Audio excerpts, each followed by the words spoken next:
Chilltown Hoops. Children of all ages, act like you know. Good evening, ladies and gentlemen, boys and girls all over the world. Welcome to Chilltown Hoops. I'm your host, Jermaine.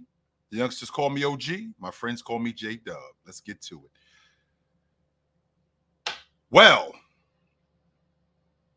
what do we have here, ladies and gentlemen? What do we have here? We have some movement. We got action.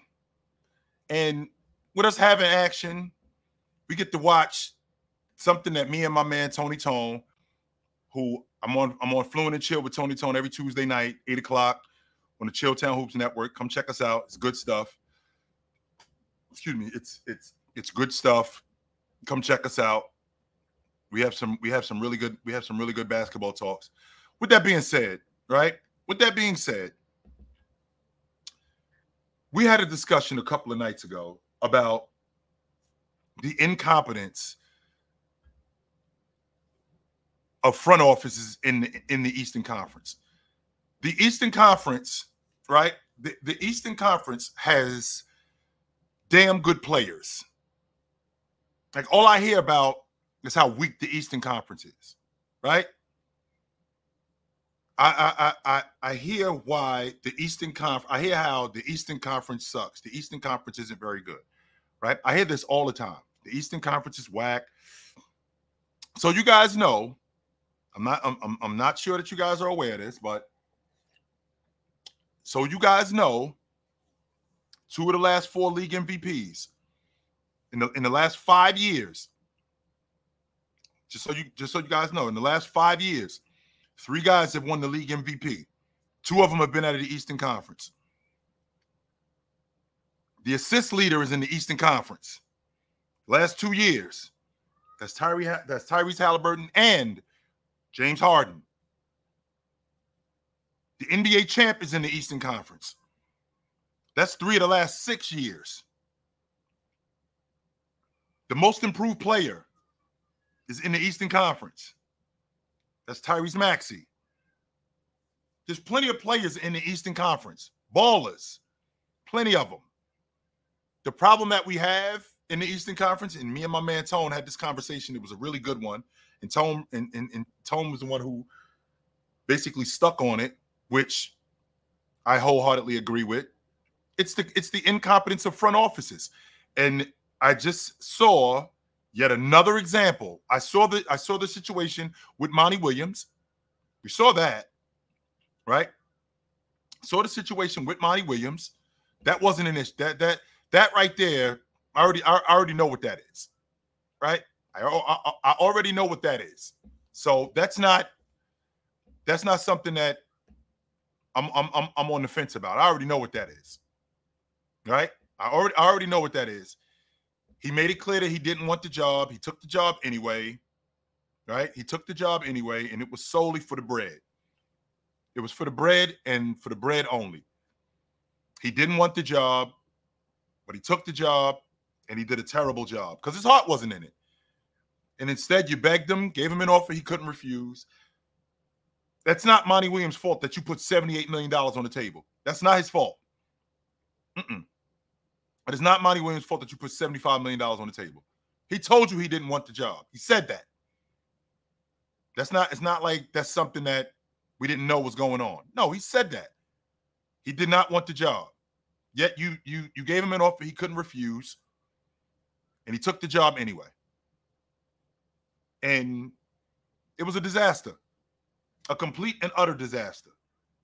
So with that being said, right? With that being said, that's just one example of the incompetence of the Eastern Conference. And then you move to what just happened earlier today. What happened earlier today was the Oklahoma City Thunder, the GM, Sam Presti, he calls up the Chicago Bulls, and unlike Rob Pelinka, who had Coach Dan Hurley in his building, I'm not getting off this phone until we have a deal. I'm not letting you off this phone until we have a deal. That's GMing right there. The Chicago Bulls, their infrastructure over the last 3 years, Lonzo Ball, DeMar DeRozan, Zach LaVine, Vooch. That was their infrastructure. That's what it was supposed to be. Only Lonzo Ball broke down, threw a monkey wrench in everything that they were trying to do. And over the last 2 years, the Chicago Bulls team has been, at best, mid. At best, they've been mid. Meanwhile, Sam Presti, who, by the way, Sam Presti did not have to give up any draft picks to get Alex Caruso. So now we're talking about arguably the best on-ball defender in the league. There's some great on-ball defenders in the league. Jaden McDaniels, Bam Adebayo. But we're just talking strictly about on the perimeter. On the perimeter, on-ball defenders. I think Herb Jones is the best on-ball defender on the perimeter in the game. But Herb Jones, Drew Holiday, Jaden McDaniels, Derek White, Dylan Brooks. We got some great on-ball defenders in the game. Great on-ball defenders in the game. Now, with that being said, right, with that being said, Sam Presti, in the process of him doing that, he gets to keep his draft picks. Which was the number 12 draft pick, which I'm thinking to myself, well, if you have the number 12 pick and you don't have to give it up, how much of that is a plus for you? Well, think about the number 12 picks over the last couple of years. Last year's number 12 pick, that was Derek Lively. The year before that, it was Jalen Williams. The year before that, it was Josh Primo, who turned out to be a whack job. PJ Washington, Miles Bridges. These are the number 12 picks. Do I trust Sam Presti with the number 12 pick to get it right again? Yeah, I do. And I didn't have to give it up. And I got an incredible on-ball defender. So essentially what I did was I upgraded Lou Dort. Because he's better than Lou Dort. Now what he just did was he made Lou Dort expendable. Because I don't think Alex Caruso is a rotation guy. Even though Chicago played him as a rotation guy, I don't think he's a rotation guy. And on top of that, the Bulls, if they're smart, which I don't think that they are, the Bulls can now tear this whole thing down. Don't stop with Alex Caruso. DeMar DeRozan, even though I hate letting guys walk out the front door. I'm not saying that I dislike that. I hate letting guys walk out the front door. I did not like the fact that Danny Ainge let Kyrie Irving walk out the front door. I can appreciate the idea of addition by subtraction.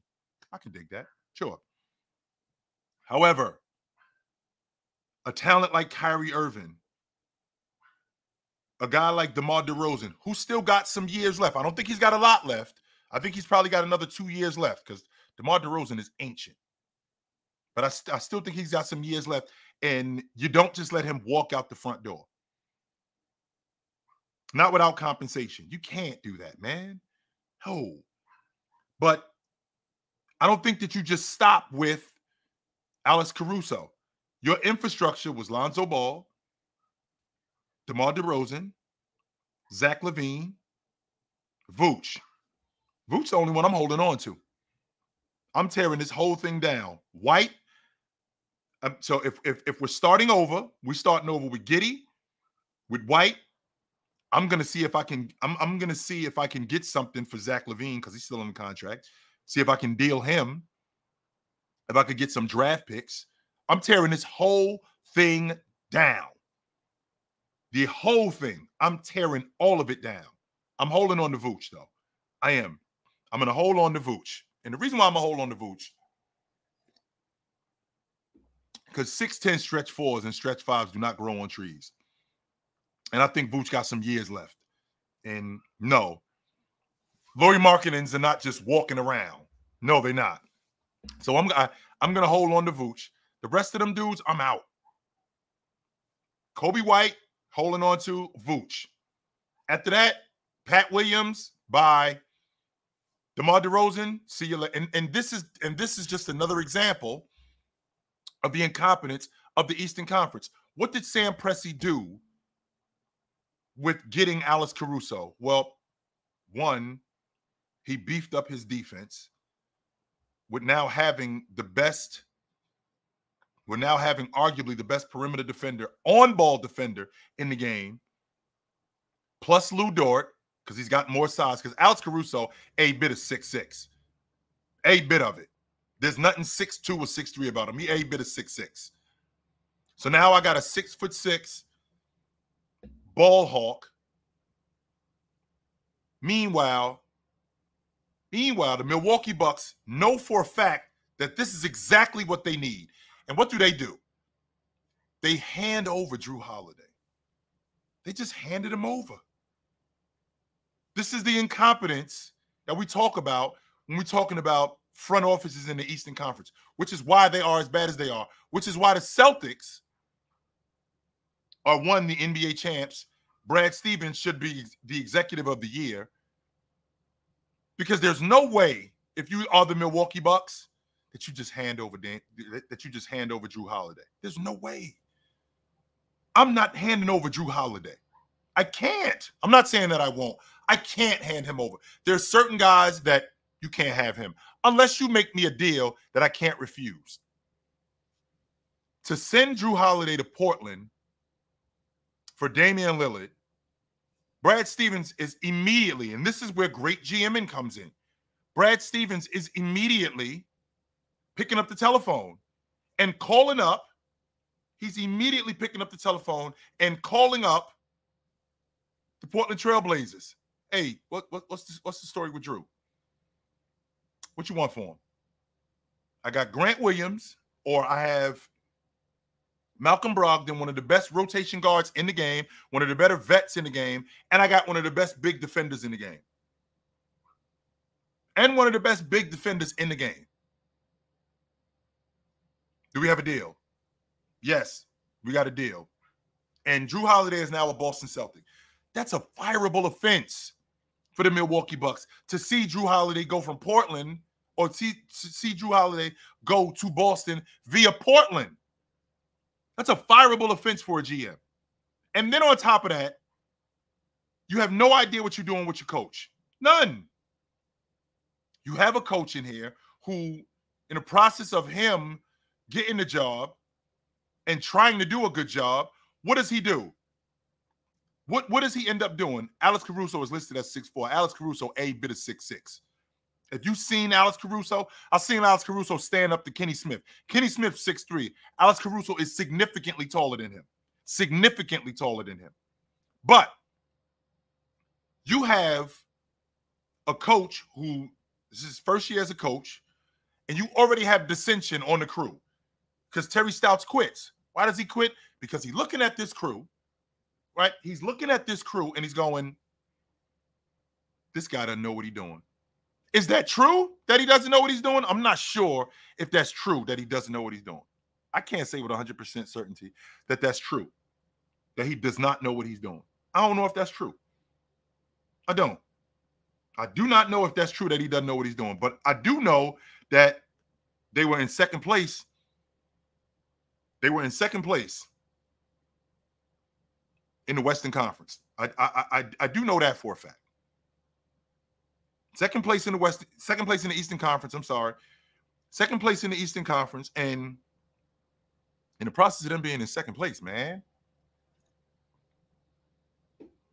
you now fire your coach and you hire Doc Rivers. And now it becomes a disaster. This is the incompetence of what's going on in the Eastern Conference. The incompetence. You let Jimmy Butler walk out the front door and head to Miami.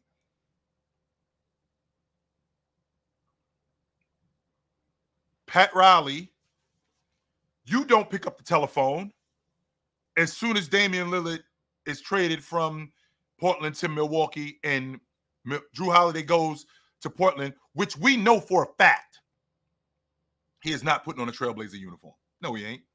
No. He is not playing for the Trailblazers. So why didn't you pick the telephone up and call and go, yo, what's going on with this kid? And what do you want for him? This is why when you guys tell me about the Eastern Conference being whack, this is another example of the Eastern Conference being whack. It is not because the Eastern Conference doesn't have the players. Like I just mentioned, in the last 5 years, we've only had 3 guys win the league MVP. 2 of them come out the East. The assist leader is in the East. The most improved player is in the East. The NBA champion is in the Eastern Conference. It's clearly players in the East. Clearly. The question is what are these front offices doing to ensure that the players that they have in the East, 1, stay there, and 2, you maximize them? Like what's going on in Oklahoma City. See, what happened with Shai Gilgeous-Alexander, right? With Shai Gilgeous-Alexander, what they did was they recognized that with his improvement, the timeline just got pushed up. Like, we can't screw around with this kid. We can't. We got to do everything that we can to maximize him. We got to put all the necessary pieces around him in order for him to have a chance to win. We can't hope that somebody presents a deal to us. We can't hope that maybe we'll get an opportunity. No. That's what GMing is. That's why you call up. That's exactly why you call up the Chicago Bulls and check their temperature on Alex Caruso. Because they could very well be having a fire sale. Very well. They could very well be having a fire sale, man. And with them having a fire sale, go get what's necessary. Go get what's necessary. If you do that, you hold on to 1, your best players, and 2, you give yourself an opportunity to win.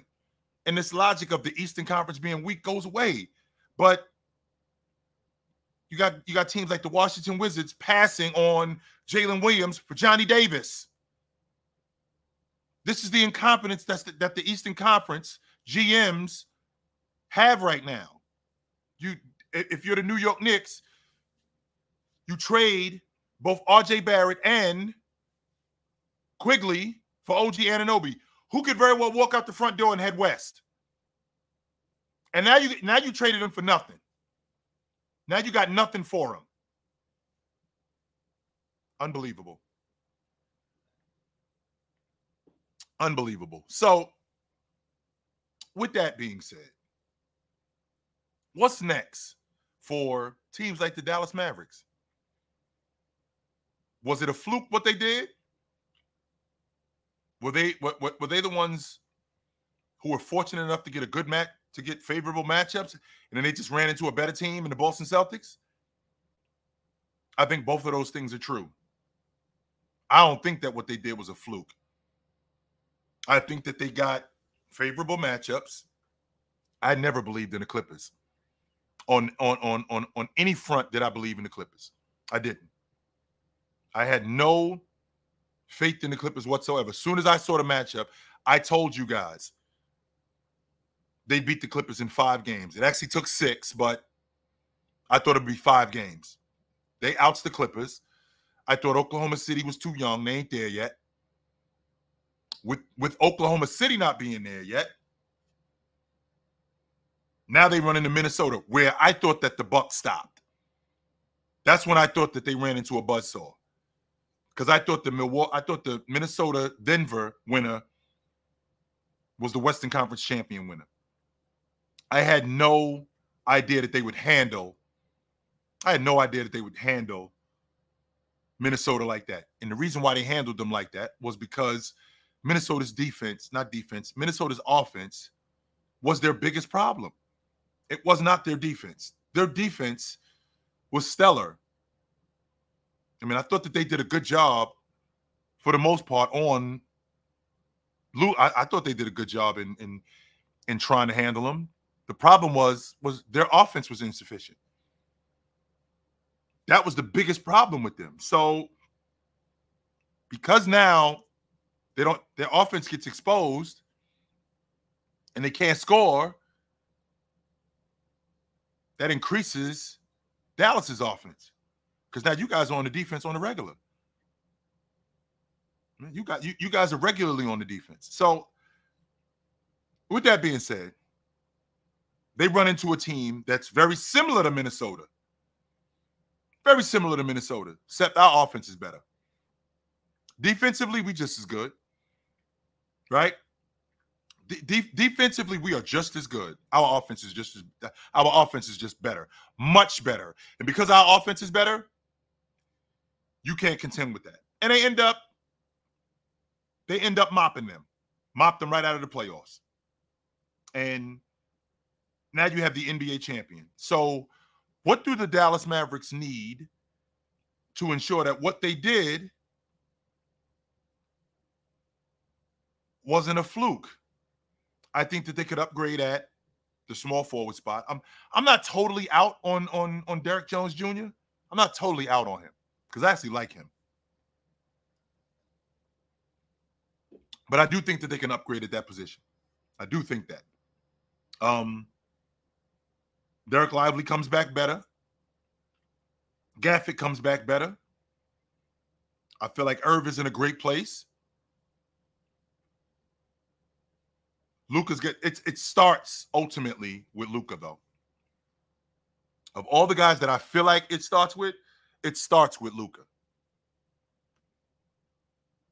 Of all the guys it starts with. Yeah, it definitely starts with Luka. If Luka isn't bought in, which I don't think he's bought in, and I'm not on the fence about this.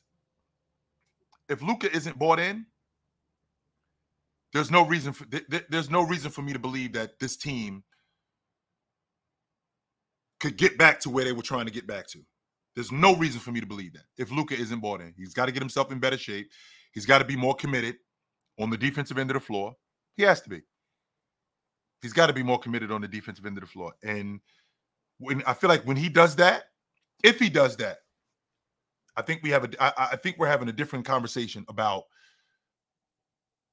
the Mavs in terms of their opportunity to win an NBA championship. Because the West is going to get better. Memphis is going to be back. They got their whole crew coming back. They lose Steven Adams, but I feel like they're going to show up that 5 spot. I feel like they're going to show up that 5 spot in the offseason. And I feel like they move Jaren Jackson to the 4. Very much like when they had Steven Adams there and they had Jaren Jackson playing the 4. I think the exact same thing goes on, where they end up moving Jaren Jackson to the 4 and get a 5-man. So with that being said, right? With that being said,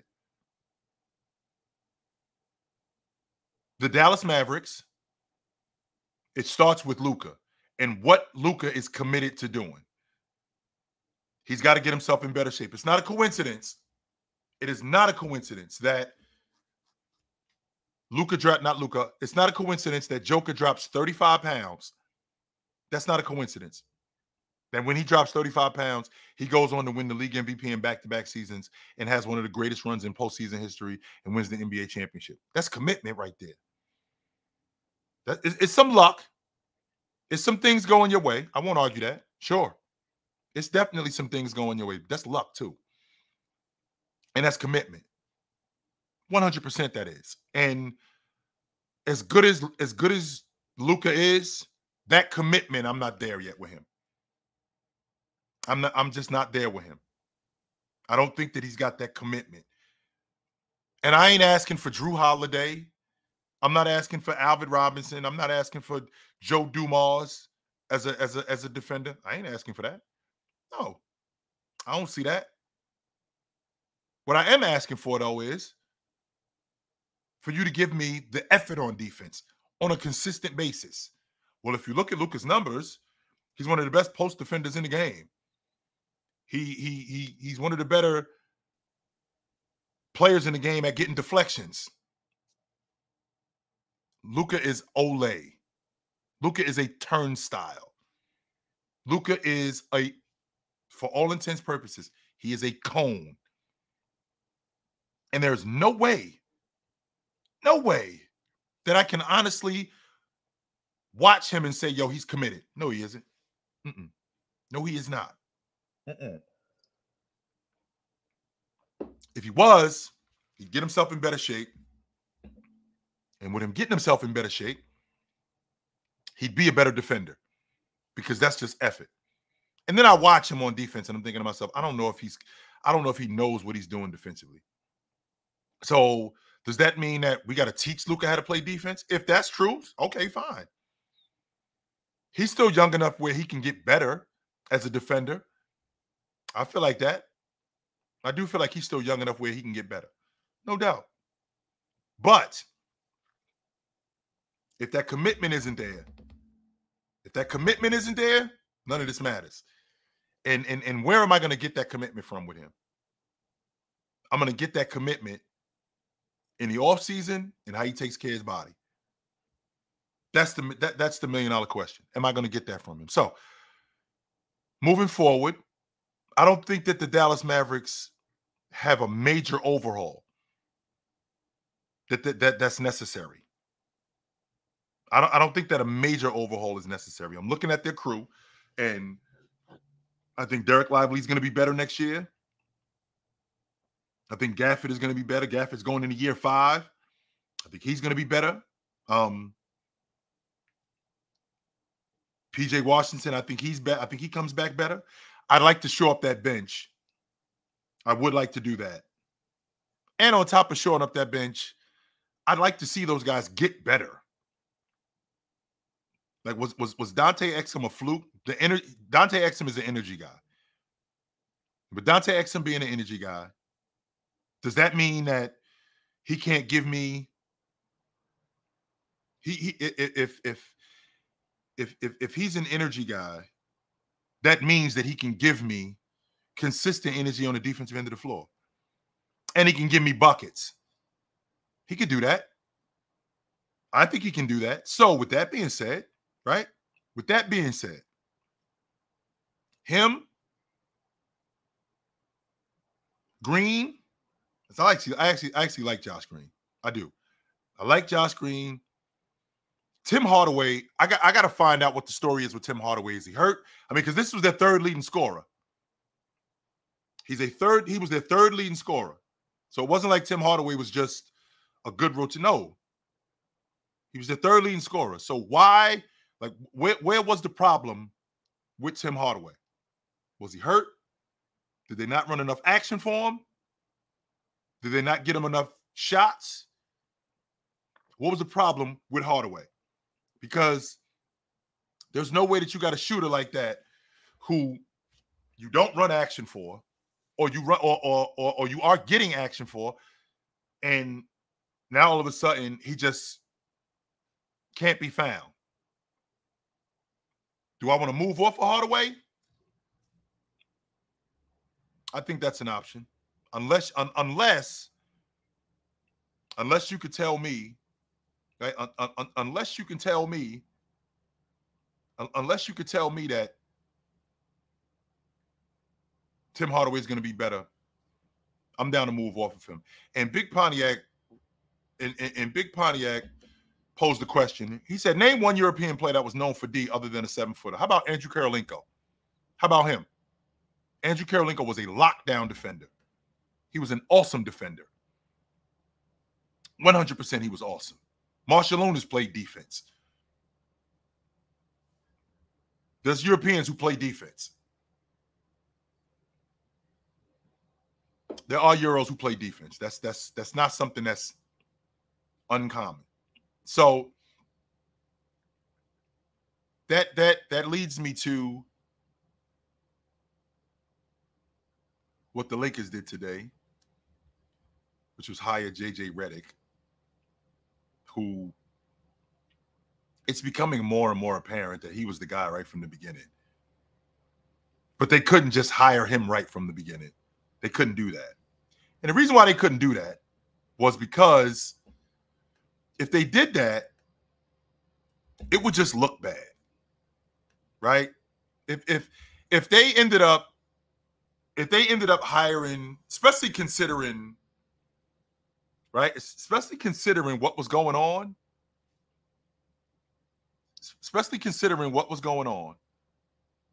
if they ended up hiring JJ Redick,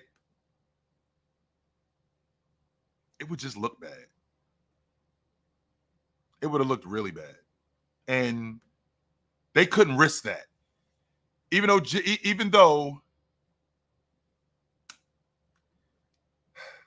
JJ Redick was their guy right from the beginning.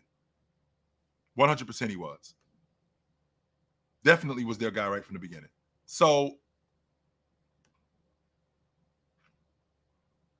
if he's their guy right from the beginning, right? If JJ Redick is their guy right from the beginning, then we have to make it look like we want other guys. Like there's no way that you let Coach Dan Hurley walk out the front door. Ain't no way you do that. No. There's no way you let Coach Dan Hurley walk out the front door. You can't do that. And the fact that you let him walk out the front door tells me that you wasn't serious. Nah. Even though that offer of $70 million sound like a great offer, it just didn't make sense. Y'all wasn't serious. So now you hire JJ Redick, which in today's NBA, very much like what Phil Jackson was. Phil Jackson was an X and O guy. Like he could coach. I'm a big believer that Phil could coach. But Tex was the X and O guy. Tex was the X and O guy. In Golden State, Kenny Atkinson is a very good X and O guy. Mike Brown is an X and O guy. So with that being said, you have to in any business, you have to hire people smarter than you if you're going to be successful. You have to. There's no way that you can hire a bunch of yes people and think that you're going to be good. You have to hire people smarter than you that know what they're doing. You have to. If you don't, what's going to ultimately happen is you're going to run up on an organization that is smarter than you, and you're going to get ran over, and it's not going to be close. It's not going to be close. And the fact that the candidates for this job, for the assistant coaching job, Rondo, what up, Dubs? Rondo, Jared Dudley, Sam Cassell, guys like that. Rondo, Sam Cassell, Jared Dudley. I'm missing somebody too. But these are the candidates. And all of these guys, I feel like, one, are smarter than JJ Redick. Two, could really help him. Because just because you're smarter than somebody does not necessarily mean that they want your help. Right? So hopefully JJ Redick isn't stubborn enough that he doesn't see this as a power struggle. This can't be a power struggle. There's no way it could be a power struggle. We have to all be on the same page with this. Because with JJ Redick now being hired, I don't know if you guys noticed, this is the 9th coach, right? This is the 9th coach in 10 years for the Lakers. This is the 4th coach in 5 years. Like, they have no idea what they're doing. Since they won the championship in 2020, it's been a revolving door. We go from Luke Walton to Vogel. We go from Vogel to Darvin Ham. We go from Darvin Ham to now JJ Redick. That's 4 coaches in 5 years. 4 coaches in 5 years. 9 coaches in 10 years. They had 3 different coaches in 1 year. They're a disaster. Now, would J.J. Redick, how does J.J. Redick become successful in this? Well, he becomes successful in this with them buying into J.J. Redick, whomever he is, right from the beginning. Him commanding that respect. Remember, this is not 1988. This is not 1995. This is a players' league. They will run your ass right out of there. Nope. If you come in there with that rah-rah and kiki-ing, no, they'll run your ass right out of there. If you come in there with that iron fist, they'll run your ass right out of there. There has to be a balance. And remember who you're dealing with now. You're dealing with LeBron James and Anthony Davis. So you're dealing with 2 of the most polarizing figures in the game.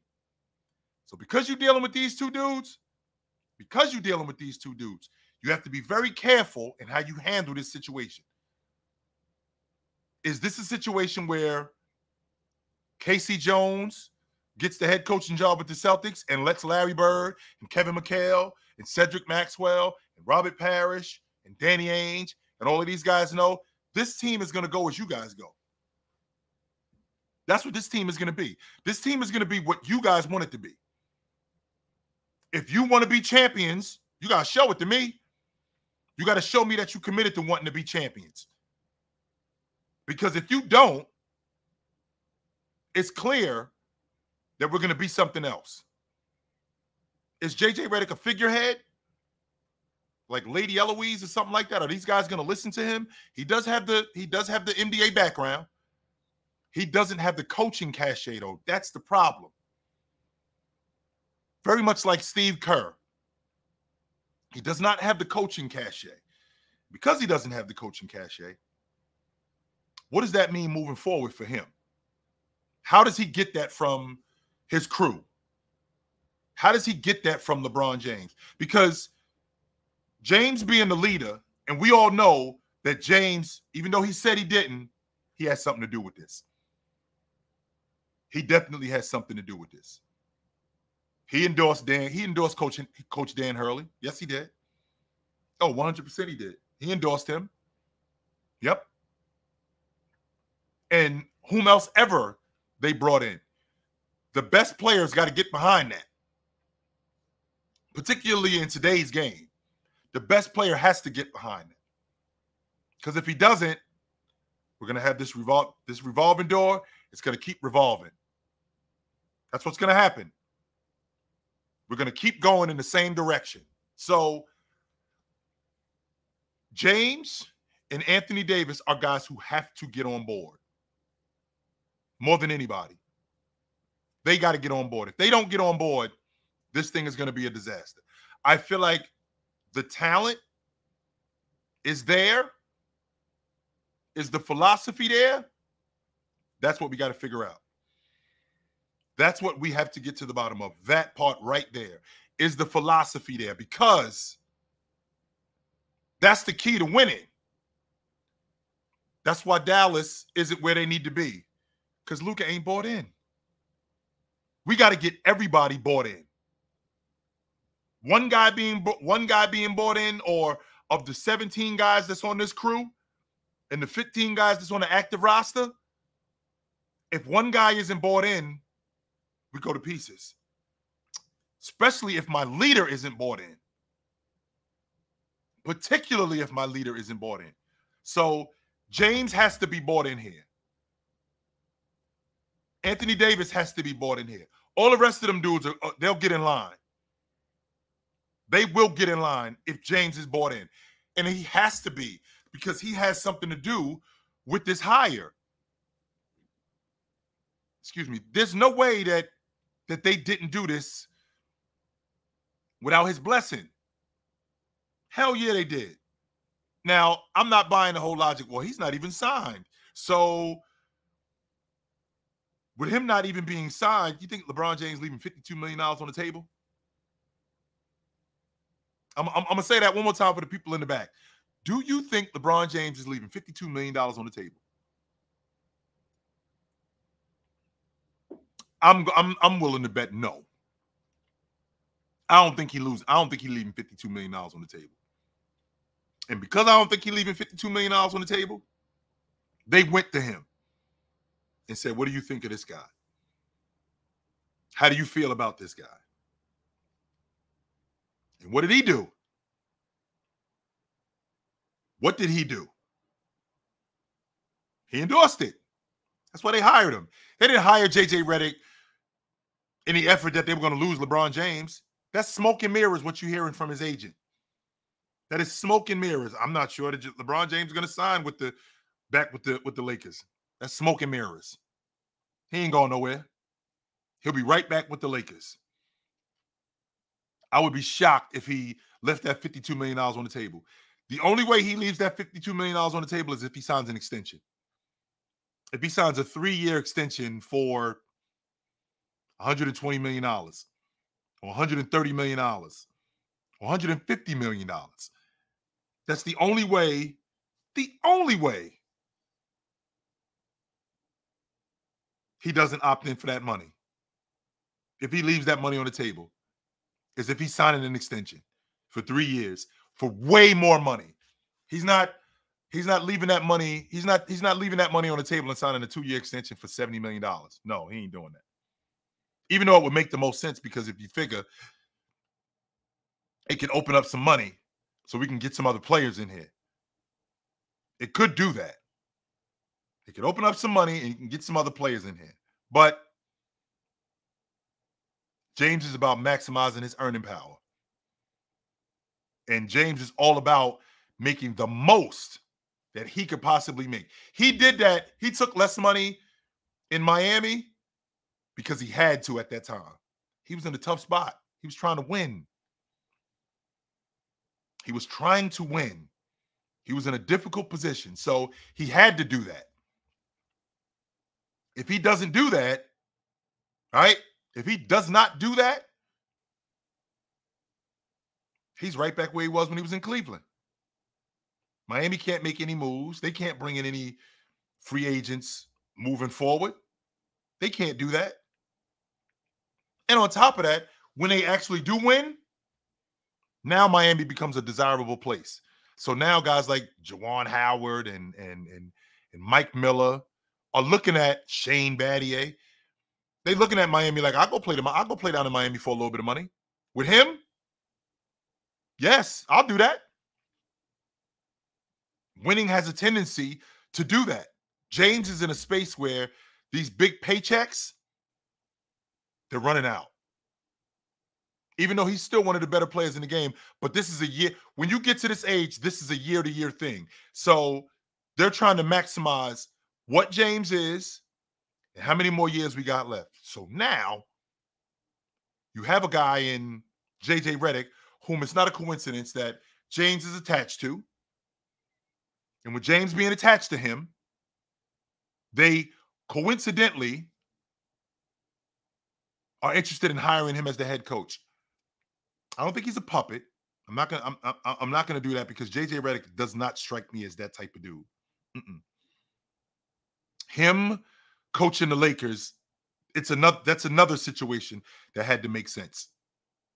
Yes, that's another situation that absolutely had to make sense. If it wasn't, he wouldn't have taken the job. He could very well just stay on ABC and keep doing the finals. Because this Laker job at 4 years, I don't think that money is gonna be what the TV money is gonna be. So he could have very well just stayed on television and been Mark Jackson or been Stan Van Gundy. He could have very well done that. So with him taking his job, he's not taking his job just to be a figurehead.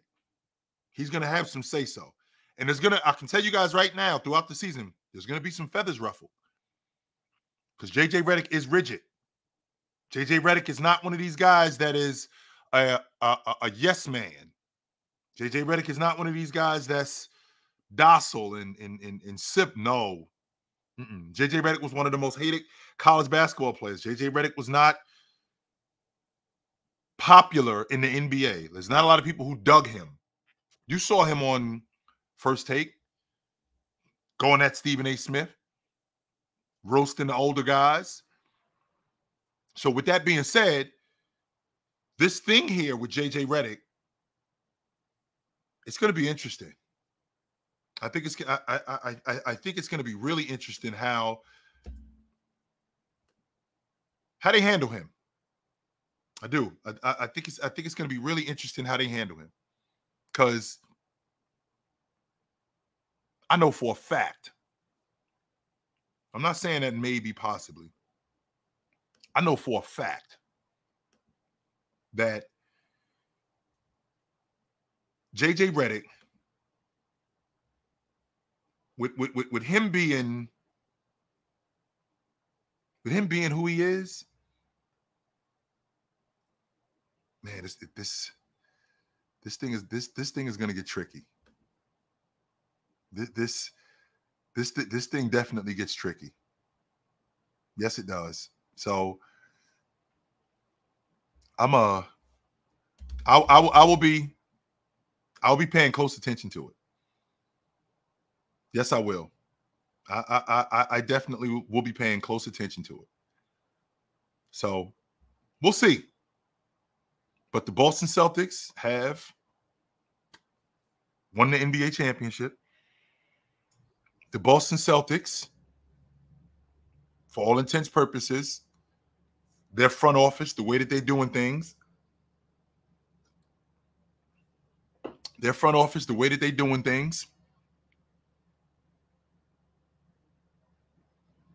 I honestly believe that they could make a run. Barring injuries, the Celtics could realistically make a run. I'm confident in that. Yeah, I'm confident that they can make a run barring any injuries. If we have a team that comes back better, Drew Holiday, I feel like not just Drew Holiday, but Jason Tatum, Jaylen Brown, Kristaps Porzingis, who's going to have surgery. He'll be ready by the time training camp opens up. With these guys, they could very well lose Derek White in the offseason, because what it's going to cost to keep Derek White might be a bit much. And if that's true, right? If that's true, I don't know, man. That part I don't know.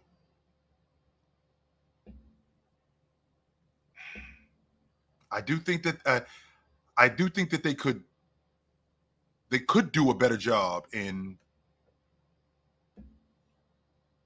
shoring up that bench, because I don't know. I don't know what the plan is moving forward with Cornette. I really dig Pritchard.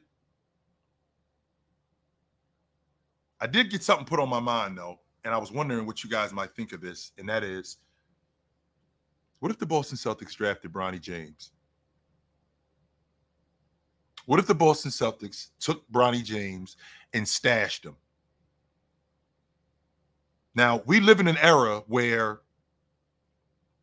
a lot of guys, whether it's a first-round pick or second-round pick, you got second-round picks who, I'll go back to Europe. I'm not playing for the San Antonio Spurs. No, I'm not. I'll go back to Europe before I do that. I am not playing for the San Antonio Spurs. I am not playing for the Portland Trailblazers. I'll go back to Europe. So if the Celtics were to draft Bronny James, what does that mean for Bronny James moving forward? Do the James family, do they say, nope, he ain't going to Boston? He's not doing that. Or do they say, this is great? Because now we have what's called a quagmire, an awkward situation. What I mean when I say that is, what happens if the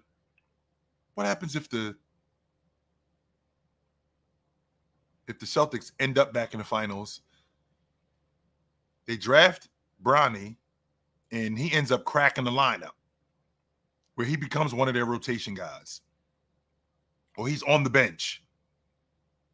And what happens if they end up in the finals, and you know who ends up in the finals?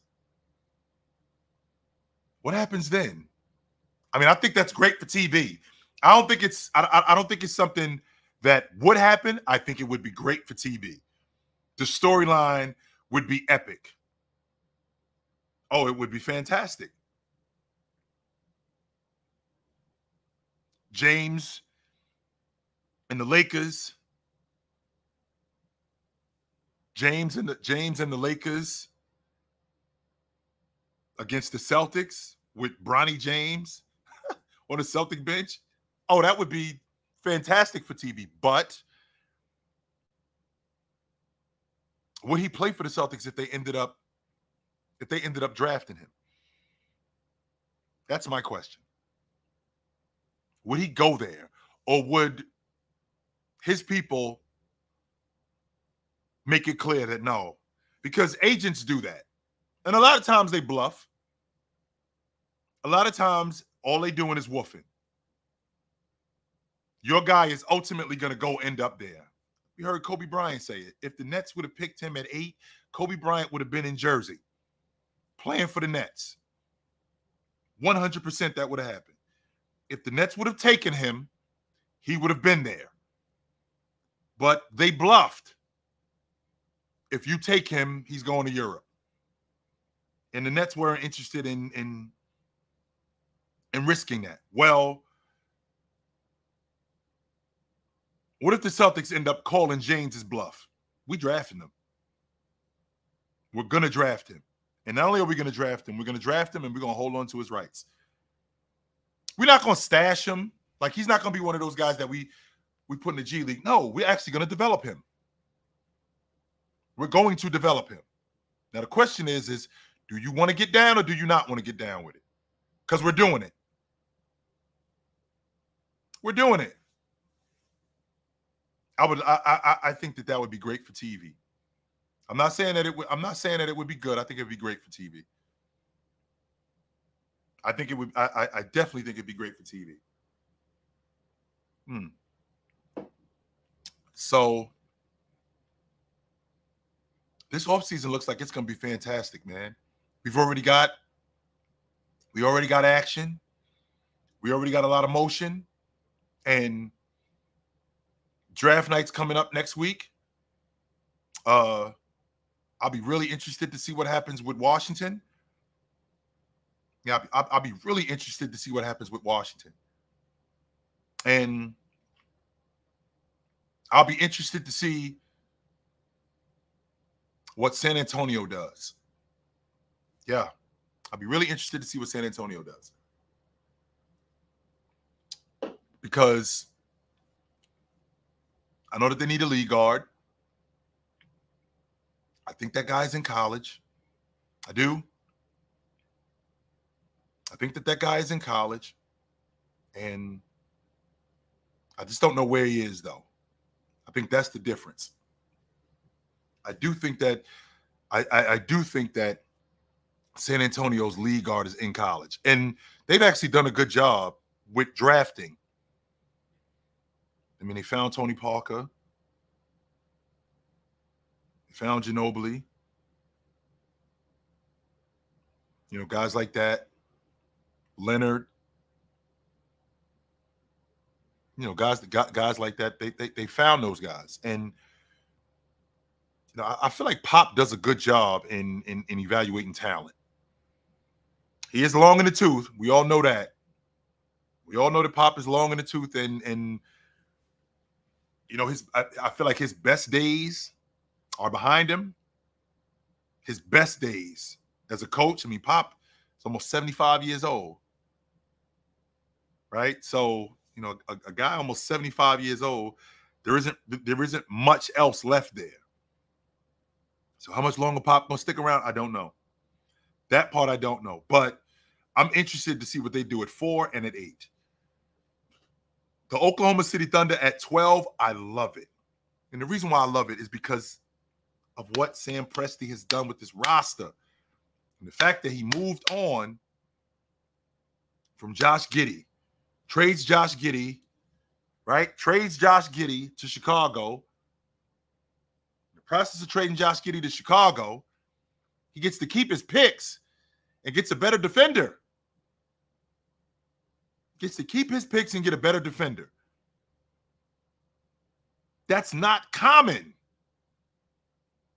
That is very uncommon for a GM, especially to get an on-ball defender of that caliber, and I don't have to give up any of my picks. Because remember, Oklahoma City has like 14 picks, 14 like first round, and like of those 14 picks, like 8 of them are ones,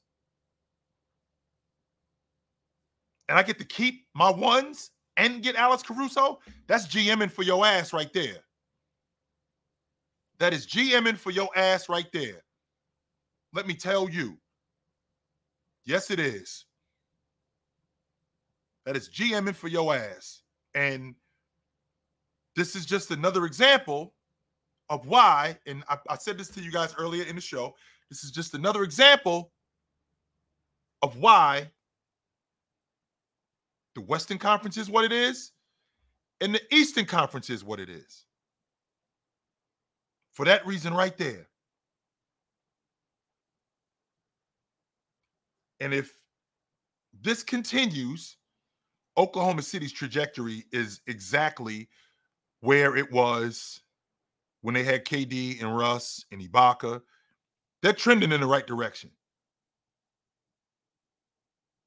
They are trending in the right direction. Really quickly, Green, why the hell would the Trailblazers do that? Why the hell would the Trailblazers give up DeAndre Ayton for Gordon Hayward and a role player? They're building around Gordon Hayward. Why the hell would they do that? There's no reason for them to do that. None whatsoever. Why the hell would they do that? That's another fireable offense. Gordon Hayward, a role player, and the number 12 pick for DeAndre Ayton? Hell no. Why the hell would we do that? Anyway. And exactly, Chicago's burning it down. I did see what Chicago did. Did you see what they did? Anyway, like I was saying, if you look at Oklahoma City's trajectory, it's very much